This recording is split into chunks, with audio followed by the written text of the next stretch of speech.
All right, how many former children do we have in the room here? Okay, good. That's all of us then. All right? Question. If your parents approved of everything you wanted to do when you were 13 years old, would they have been loving?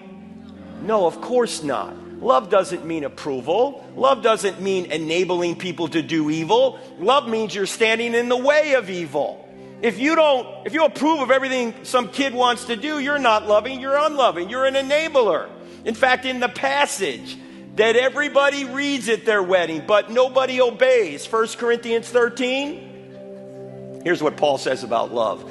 Love does not rejoice in wrongdoing. Love rejoices in the truth. Love always protects. Love always perseveres. You don't protect people when you're approving of the evil they're doing. You're doing the opposite. Knock it off. In fact, Jesus, who went to the cross for us, gave us one new command. You know what the one new command is? Here it is.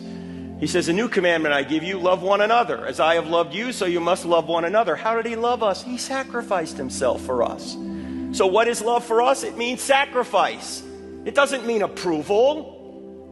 Do you know, when we fail to say what we know to be true because we don't want to hurt anybody's feelings, we're not really loving people. We're enabling them to do evil. And a lot of times we won't tell them the truth because we don't want them mad at us. And you know why we do that? Because we want to take the easy way. We will sacrifice them for our benefit rather than sacrificing ourselves for their benefit. That's what love is, to sacrifice yourself for the benefit of others. So you need to tell people what the truth is in as tactful a way as possible. Here's one way you could do it. You might say to somebody you love who, say, is wanting to approve of, say, aberrant sexual practices. They're all over now. You might say to them, hey, if I was about to go down a road you knew that would hurt me and hurt others and would be against God's will, would you love me enough to tell me? What's the other person going to say? Well, of course. Great. Can I do the same for you right now?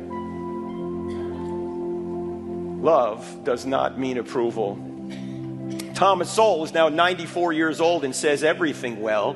Put it this way. He said, when you want to help people, you tell them the truth. When you want to help yourself, you tell them what they want to hear. How often do we tell people what they want to hear? Oh, we don't want to risk the relationship. Well, what kind of relationship do you have anyway if you can't tell them the truth? What are you risking?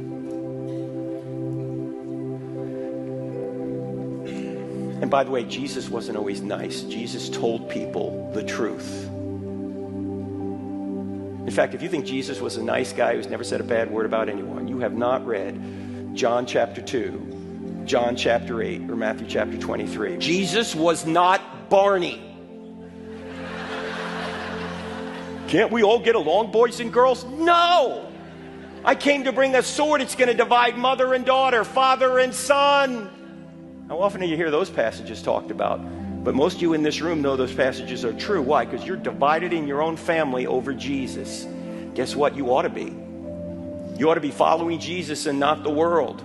Jesus did not come to bring unity, not with the world. He came to bring unity in the church, but not the world. So Jesus was tough, and he didn't approve of everything, quite obviously. In fact, if love required approval, then Jesus was unloving. If love required approval, then you couldn't love your children. Now, you love them when they're little, but when they become teenagers,